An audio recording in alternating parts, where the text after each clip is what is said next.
Campaign staffers told me they've made thousands betting on their own candidates using insider information. It's happening on prediction markets like Polymarket and Predicted.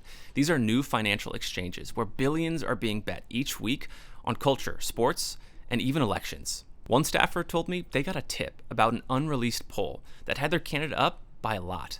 At the time, one prediction market had their candidate down double digits, and so some on the campaign placed bets before the release of this poll, knowing full well these bets would make them a lot of money.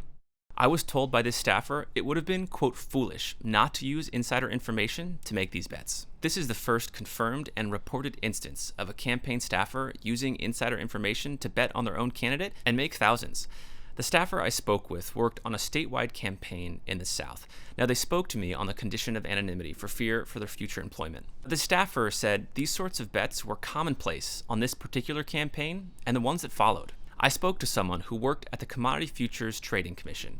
They were there for 20 years, and they said this sounds a lot like insider trading. This happens a lot in financial innovation where something goes from a purely unregulated space, kind of a Wild West approach. And so you haven't seen many people get, in trouble or prosecuted or investigated for activity. And so creates an illusion of safety. The CFTC oversees and regulates prediction markets. They do allow election bets in some, but not all cases.